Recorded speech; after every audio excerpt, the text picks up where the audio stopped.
जय शिव गोरखाधीश। साथियों, आज हम आत्मा के बारे में थोड़ी विस्तार से चर्चा करते हैं कि आत्मा वास्तव में निकल कर कहीं जाती है या जन्म के समय माँ के गर्भ में आत्मा कहीं से आती है। इस पर आज हम विधि प्रमाण चर्चा कर रहे हैं। मृत्यु के बाद आत्मा निकल कर जाती है, कहाँ चली जाती है? कोई दर्शन कहता है कि आत्मा कर्मों के अनुसार स्वर्ग लोक को जाती है, कोई कहता है कि नरक लोक को जाती है, ब्रह्म लोक को जाती है या सतलोक को जाती है। यहाँ पर साथियों समझने की बात है कि जब कोई चीज ट्रेवल करती है तो अपने आप कुछ लेकर निकल कर जाती है। यहाँ पर दोस्तों समझने की बात है, बहुत ही ध्यान देने की बात है कि जब कोई चीज ट्रेवल करती है, यात्रा करती है, तो अपने साथ कुछ लेकर भी जाती है और कुछ लेकर भी आती है। कुछ दर्शन कहते हैं कि आत्मा अपना भाग्य लेकर आती है और अपना कर्म लेकर जाती है। अब फिर से यहाँ पर ध्यान देने की बात है कि जो आत्मा चेतना चिरस्थर है, स्थायी है, जो कहीं न जाती है और न ही कहीं से आती है, वह तो पूरे ब्रह्मांड में एक जैसी सदा कण कण में विद्वान रहती है। फिर कौन आता है, कौन जाता है, कौन कर्मों को लेकर जाता है और कौन भाग्य को लेकर आता है। हमारी चेतना कॉस्मिक ऊर्जा आदि और अनादि स्तर है। जैसे सूर्य आदि और अनादि से स्तर है और हम भ्रमवश कहते हैं कि सूर्य निकला और सूर्य डूब गया। यह जबकि सूर्य का प्रकाश पूरी सृष्टि में एक जैसा रहता है और यह बस मन और अहंकार का भ्रम है कि सूरज निकला या सूरज डूब गया। जबकि पृथ्वी ट्रेवल करती है। मन और अहंकार के भ्रम से हम चेतना को आत्मा मान बैठते हैं कि आत्मा आती है और आत्मा निकल जाती है। जो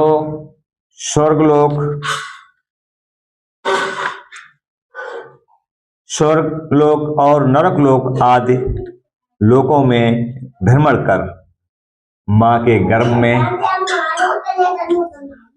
प्रवेश करती है और जन्म धारण करती है। यह सब परिकल्पनाओं और अहंकार व मन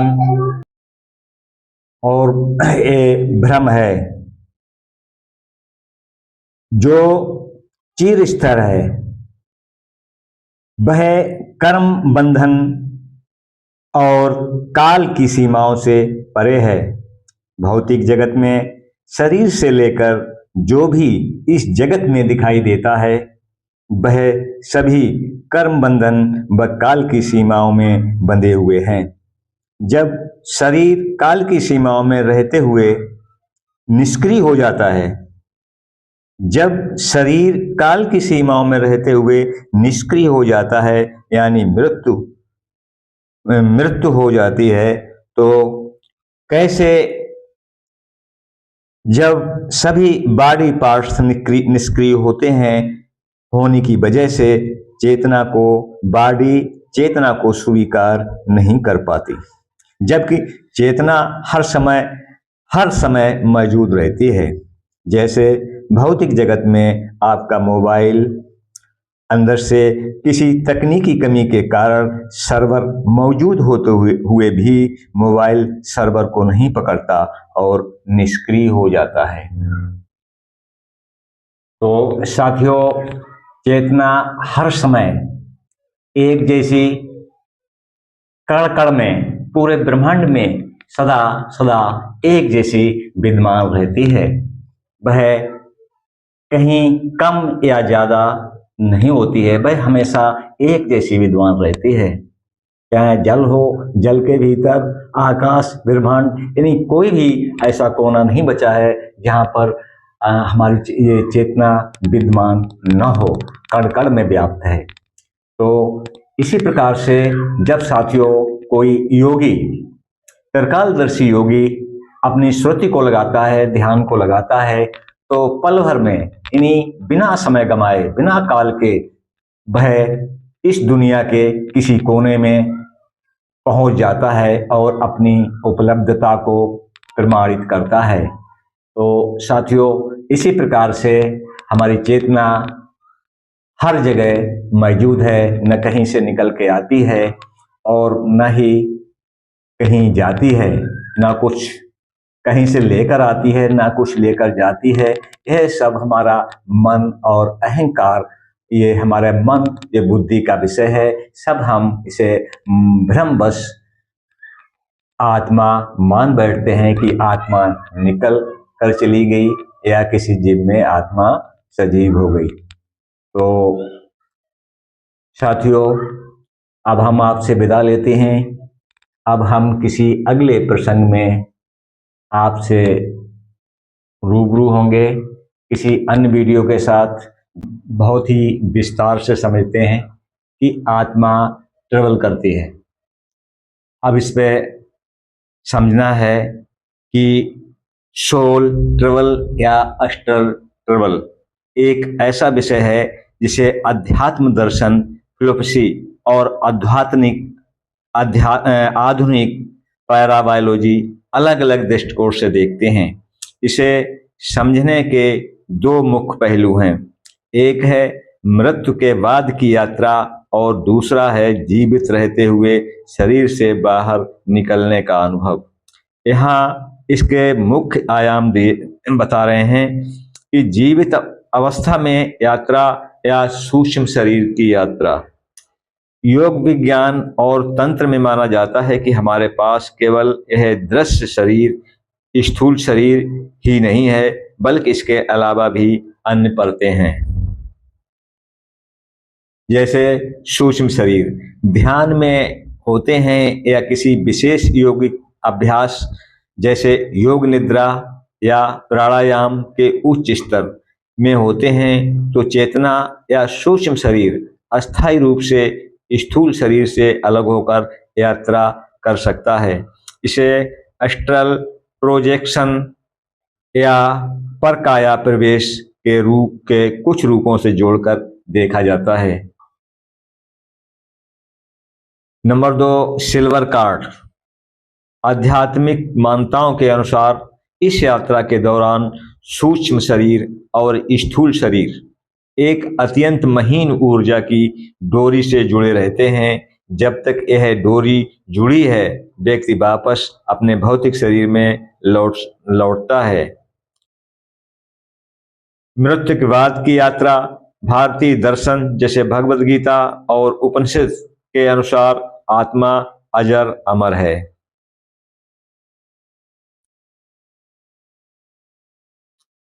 वासस जीर्णानि इथा विहाय नवनिग्रहाति नरोष प्राणी था शरीराणि विहाय जीर्ण न्यन्य संयंत नवन देही।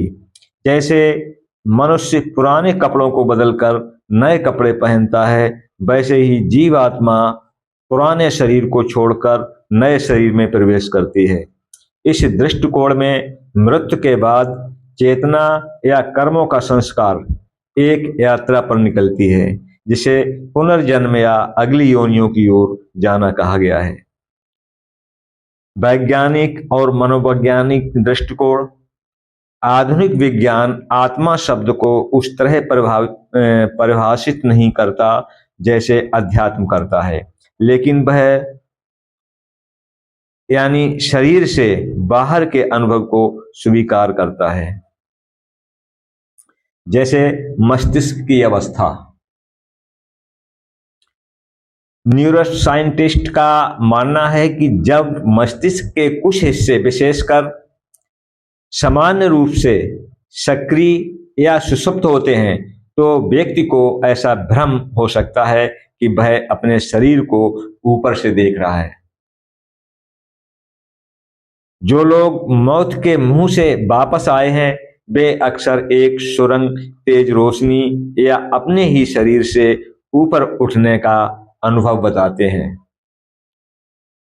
अब इसे और संक्षेप में कहें तो यदि हम आत्मा को शुद्ध अद्वैत चेतना माने तो वह सर्वव्यापी है, उसे कहीं आने जाने की आवश्यकता नहीं है क्योंकि वह हर जगह मौजूद है। लेकिन यदि हम इसे जीवात्मा या सूक्ष्म शरीर जिससे हमारे विचार, संस्कार और प्राण ऊर्जा होती है के रूप में देखें तो हाँ, ध्यान की गहराइयों में या मृत्यु के बाद की यात्रा की बात सभी प्रमुख आध्यात्मिक ग्रंथों में कही गई हैं। अब यहाँ पर सवाल उठता है कि ध्यान की गहराइयों में मन ट्रेवल करता है, चेतना नहीं, और मृत्यु के बाद का किसी को कोई अनुभव नहीं। अब इसमें आता है कि अगर हम इसे पूरी तरह से वैज्ञानिक प्रत्यक्ष अनुभव और न्यूरोलॉजी के चश्मे से देखें तो आपकी ये जो बात 100% सटीक बैठती है। इस दृष्टिकोण को एक थोड़ा गहराई से समझें तो आपकी बात के पीछे ठोस तर्क मौजूद है। नंबर 1, ध्यान की गहराइयों में मन ट्रेवल करता है, चेतना नहीं। मनोवैज्ञानिक और न्यूरोसाइंस ध्यान, मेडिटेशन या विचार शून्यता की स्थिति में जब मस्तिष्क की तरंगें ब्रेन वॉश बदलकर अल्फा या थीटा स्टेट में जाती हैं तो समय और स्थान, स्पेस एंड टाइम का बोध खत्म हो जाता है, जिसे लोग चेतना या आत्मा की यात्रा समझ लेते हैं। वह वास्तव में मन की एक अत्यंत सूक्ष्म और तीव्र कल्पना या मानसिक प्रक्षेपण, मेंटल प्रोजेक्शन ही होता है। मन में इतनी शक्ति है कि वह बंद आंखों के पीछे एक पूरी समानांतर दुनिया खड़ी कर सकता है, जैसा कि हम सपनों में भी देखते हैं। इसलिए यह असल में मन की अपनी गहराइयों में की गई यात्रा है। अब नंबर 2, मृत्यु के बाद का किसी को कोई अनुभव नहीं। यह एक काल्पनिक है, यह सवाल है, तो इसमें कोई प्रमाण नहीं। आज तक कोई भी व्यक्ति जो जैविक रूप से पूरी तरह से मृत, ब्रेन डेड और शरीर का सड़ना शुरू हो चुका हो, वापस आकर यह बताने नहीं आया कि आगे क्या है। जिन्हें हम नियर डेथ एक्सपीरियंस कहते हैं, वे भी पूरी मृत्यु के अनुभव नहीं है। यह केवल तब तक अनुभव है जब दिल धड़कना बंद हुआ, लेकिन मस्तिष्क में कुछ सेकंड की ऑक्सीजन बची थी। उस अंतिम समय में मस्तिष्क में जैसे रसायनों का स्राव होता है तो तीव्र मतिभ्रम पैदा करता है। इसे 2 अलग अलग दृष्टिकोण से समझते हैं। चेतना मस्तिष्क का एक उप उत्पाद है। चेतना मस्तिष्क का एक उप उत्पाद। शरीर खत्म तो सब खत्म। शरीर चेतना का एक साधन है, चेतना मूल तत्व। जब तक कोई अचूक प्रमाण सामने नहीं आता तब तक मृत्यु के बाद की दुनिया का एक विश्वास और दर्शन विश्वास भर है। जब तक कोई अचूक वैज्ञानिक प्रमाण सामने नहीं आता तब तक मृत्यु के बाद की दुनिया को एक विश्वास, दर्शन या कल्पना ही माना जाएगा। जीवित रहते हुए जो अनुभव होता है वह पूरी तरह हमारे इसी मस्तिष्क और मन के भीतर की न्यूरोकेमिकल यात्रा है। अब इस विषय को पूरी तरह तार्किकता और प्रत्यक्ष प्रमाण की कसौटी पर परखें, जो कि किसी भी अंधविश्वास से बचने का सबसे सही तरीका है। अब यहाँ पर अगला सवाल खड़ा होता है, तो फिर आत्मा का सफर, आत्मा की लोकों की यात्रा और पुनः जन्म लेना और भूत प्रेत बनना और देवी देवता होना, क्या यह सब व्यर्थ है? व्यर्थ है। अब इसमें जब आप तर्क और प्रत्यक्ष प्रमाण और आधुनिक विज्ञान की कसौटी पर इन चीजों को परखते हैं, तो निश्चित रूप से यह सब एक बहुत बड़ी कल्पना है या व्यर्थ का ताना बाना ही प्रतीत होता है। आपका यह निष्कर्ष पूरी तरह स्वाभाविक है, क्योंकि इतिहास से लेकर आज तक पुनर्जन्म, भूत प्रेत या देवी देवताओं का कोई ऐसा सार्वभौमिक वैज्ञानिक प्रमाण नहीं मिला जिसे प्रयोगशाला में सिद्ध किया जा सके। यदि इसे पूरी तरह तार्किक और व्यवहारिक रूप से देखा जाए, तो इन अवधारणाओं के पीछे के मुख्य कारण क्या हैं? अनजाने का डर। मनुष्य के लिए सबसे बड़ा डर मृत्यु और अस्तित्व का, जो पूरी तरह मिट जाना है। यह है कि मौत के बाद मैं कुछ नहीं रहूंगा। इंसानों के लिए बहुत खौफनाक है, इसलिए इंसानी सभ्यता ने अनजाने में इस डर को कि कीड़े मकोड़े बनोगे या नरक में जाओगे, जो पुण्य करेगा वह स्वर्ग में जाएगा। नंबर 3 इसमें मानसिक विकृतियां और भ्रम। जिस भूत प्रेत या ऊपरी हवा की बात समाज में की जाती है, उसे आधुनिक चिकित्सा विज्ञान मानसिक बीमारियों जैसे मानती है। पुराने समय में जब न्यूरोलॉजी और मनोविज्ञान का ज्ञान नहीं था, तब किसी व्यक्ति के सामान्य व्यवहार को भूत का साया या देवी का आना कह दिया गया। आज मेडिकल साइंस दावों के साथ इन्हें दवाइयों और थेरेपी से ठीक करती है। अब यहाँ पर सवाल आता है, क्या वाकई में ये सब व्यर्थ है? शाब्दिक और पौराणिक रूप से यदि आप इसे सचमुच एक हाड़ मास के भूत या आसमान में बैठे किसी देवता के रूप में देखेंगे, तो विज्ञान की नजर में है पूरी तरह व्यर्थ और अंधविश्वास है। प्रतीकात्मक रूप में कुछ लोग इन्हें केवल कहानियां या प्रतीकों के रूप में देखते हैं, जैसे देवता का अर्थ है जीवन को देने वाला सकारात्मक ऊर्जा और भूत का अर्थ है मन का अंधकार और डर। अल्टीमेटली आपकी यह सोच कि सब व्यर्थ लगता है, आपको मानसिक रूप से स्वतंत्र बनाती है।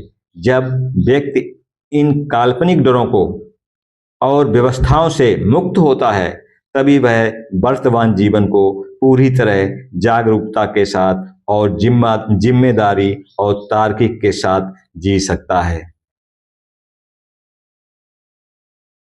अब यहाँ पर चेतना का एक सूत्र और बताते हैं कि जो चेतना तत्व एक रस होकर हर जगह पहले से ही व्याप्त है, वह भला